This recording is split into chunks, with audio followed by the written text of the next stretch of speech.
Hi welcome back maths Naresh ఈ class. ఇవాళ మనం డిప్లొమా సెకండ్ ఇయర్కి సంబంధించిన ఏపీ స్టేట్కి సంబంధించిన మన పబ్లిక్ ఎగ్జామ్ క్వశ్చన్ పేపర్లో 15th ఏ క్వశ్చన్కి సంబంధించిన ప్రాబ్లం, అదేవిధంగా 15th క్వశ్చన్ ఈసీ బ్రాంచ్ వాళ్ళకి సంబంధించిన ఈ యొక్క ప్రాబ్లమ్స్ని డిస్కస్ చేయబోతున్నాం. సో ఈ ప్రాబ్లమ్స్ రెండు ఒక్కొక్క దానికి 5 మార్కులు, మొత్తం 10 మార్కులకి. సో అయితే ఈ ప్రాబ్లమ్స్ అనేవి రీసెంట్గా ఏపీ ఎస్బి టెట్ వాళ్ళు కండక్ట్ చేసిన ఎగ్జామ్లో నవంబర్ 2025లో అడగడం జరిగింది. మరి చాలా చాలా ఈజీ. ఒకసారి చూద్దాం ఎలా చేయాలో. Solve D square plus 1 into Y is equal to 0. Right సైడ్లో 0 ఉంటే we have to find only complementary function. Okay, సరే. సో మరి కాంప్లిమెంటరీ ఫంక్షన్ ఎట్లా కనుక్కుంటామంటే, so F of D is equal to D square plus 1. F of D into something Y లాగా ఉంది. F of D అంటే D square plus 1, D ప్లేస్లో ఎంని replace చేస్తాను. ఓకే, సో దాని తర్వాత రూట్స్ వస్తాయి. ఆ రూట్స్ని బట్టి కాంప్లిమెంటరీ ఫంక్షన్ని డిసైడ్ చేస్తాను. Okay, yes. చూడండి, ఫస్ట్ వన్ ఇచ్చిన ఈక్వేషన్ రాస్తున్నాను. So given equation is d square plus 1 into y is equal to 0, which is in the form of f of d into y is equal to 0. So ఇది ఎలా ఉందంటే f of d into y is equal to 0 లాగా ఉంది, where f of d means y coefficient, where f of d is equal to d square plus 1. ఇప్పుడు మనం ఏం చేయాలి? Auxiliary ఈక్వేషన్ని కనుక్కోవాలి.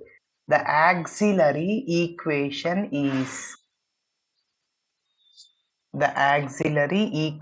is ఫార్ములా ఏంటి? f of m is equal to 0 అంటే d ప్లేస్లో mని సబ్స్టిట్యూట్ చేస్తాము.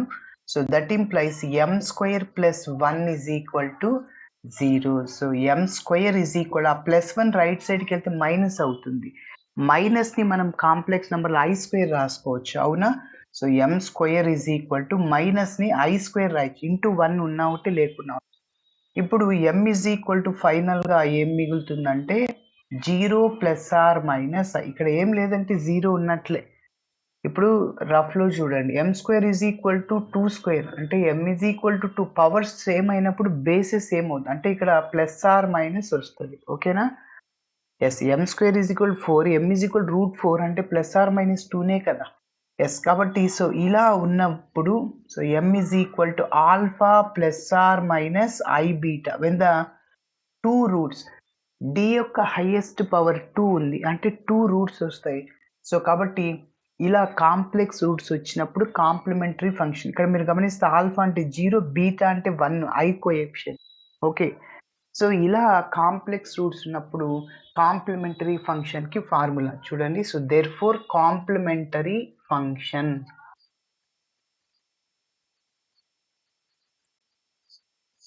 Complementary function. సో ఫార్ములా ఏంటంటే Y suffix C is equal to e power alpha x. ఇలా ఉన్నప్పుడు గుర్తుపెట్టుకోవాలి, మొత్తం 6 ఫార్ములాస్ ఉన్నాయి.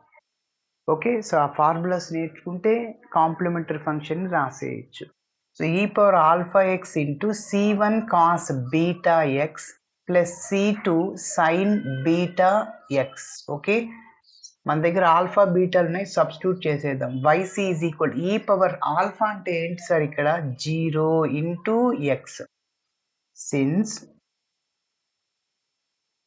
Alpha 0 beta 1. Okay, so into c1 cos beta అంటే ఏంటి? 1 ఇంటూ పక్కన X plus c2 sine beta అంటే 1 ఇంటూ ఎక్స్ అవుతుంది. ఈ పవర్ 0 ఇంటూ ఎక్స్ అంటే 0నే కదా, ఎనీథింగ్ పవర్ 0 1 అవుతుంది. సో కాబట్టి వైసీ ఈజ్ ఈక్వల్ టు 1 రాసిన అవుట్ రాకపోయినట్టు c1 cos X plus c2 sine X. ఓకేనా? సో ఇప్పుడు మన ప్రాబ్లానికి general solution or complete solution రాస్తాను. So therefore general solution to the given DE is, general solution to the given DE. So formula ఏంటి అంటే y is equal to yc. y is equal to yc అంటే ఇదే కదా, రాసేయండి. c1 cos x ప్లస్ c2 sin x. So this is the complete solution to the given d అని చెప్పచ్చు.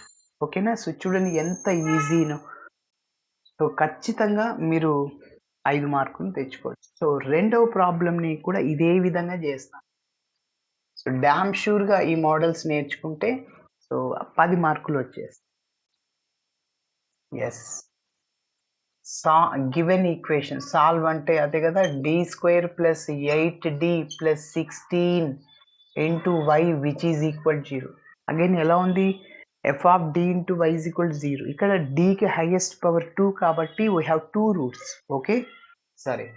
So f of d అంటే ఏంటంటే d² plus 8d plus 16. Yes, మీరు గమనించండి ఇక్కడ d ప్లేస్లో m సబ్స్టిట్యూట్ చేస్తున్నాను.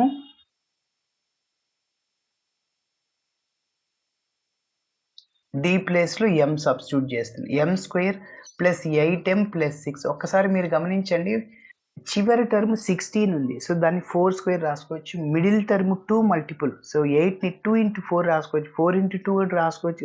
రాసుకో a ప్లస్ b హోల్ స్క్వేర్లు a² ప్లస్ 2ab లాగా ఉండాలి. అవునా? ఎస్. కాబట్టి దీన్ని నేనేం రాస్తున్నా అంటే 8ని 2 ఇంటూ 4 అంటే ఇక్కడ 2ab వస్తుంది కదా, అట్లా. సో a అంటే m అన్నమాట. ఓకే, చూడండి. సో దీన్ని నేను ఏం రాస్తానంటే m+4 హోల్ స్క్వేర్గా రాసుకోవచ్చా? చూడండి, దీన్ని అరేంజ్మెంట్ చేస్తే ఇది వస్తుంది. a plus B whole square లాగుందా, a² plus 2ab 2 into 2 4 into 8 2 into 8 into 2 into m into 4 అన్నా 2 ఇంటూ 4 ఇంటూ m అన్నా ఒకటే. సో కాబట్టి 8m అవుద్ది. ప్లస్ b² అంటే 4² అంటే 16. ఓకేనా? సరే. సో దీన్ని ఎక్స్పాండ్ చేస్తే ఇదే వచ్చేది. ఇప్పుడు a²ని ఎలా రాస్తాము, a ఇంటూ a అంటే m+4 ఇంటూ m+4గా రాస్తాం ఈజ్ ఈక్వల్ టు 0. సో ఇప్పుడు ఒక్కొక్క టర్మ్ని 0కి ఈక్వేట్ చేయండి. m+4 is equal to 0, m+4 is equal to 0, m is equal to -4, m is equal to -4. Yes, ఓవరాల్గా దేర్ఫోర్ మనకు వచ్చిన రెండు రూట్లు ఈక్వల్గా ఉన్నాయి. అవునా? -4 -4 రెండు ఈక్వల్ రూట్సే. అలాంటప్పుడు కాంప్లిమెంటరీ ఫంక్షన్కి formula yc is equal to c1 plus c2x e⁻mx. కాబట్టి కాంప్లిమెంటరీ ఫంక్షన్ మారుతుంది, రూట్స్ని బట్టి కాంప్లిమెంటరీ ఫంక్షన్ మారిపోతుంది. సో కాబట్టి c1 plus c2x into e⁻mx రెండు రూట్స్ ఈక్వల్గా ఉన్నప్పుడు yc is equal to c1 plus c2x into e⁻mx. m అంటే ఏంటి, -4 పక్కన x ఉంటుంది. సో ఇప్పుడు మన ప్రాబ్లానికి general solution y is equal to yc. So అంటే ఇదే c1 ప్లస్ c2x e⁻−4x. ఓకేనా? చాలా ఈజీగా ఉంటాయి ఇలాంటి మోడల్స్, మీరు ప్రాక్టీస్ చేయండి. సో చాలా ఈజీగా ఈ యొక్క చాప్టర్ నుంచి 10 మార్కులు తెచ్చుకోవచ్చు. ఓకేనా? ఇలా చేయాలి. Thanks for watching my video. Video నచ్చితే ఖచ్చితంగా మీ ఫ్రెండ్స్ కూడా షేర్ చేయండి. బాయ్.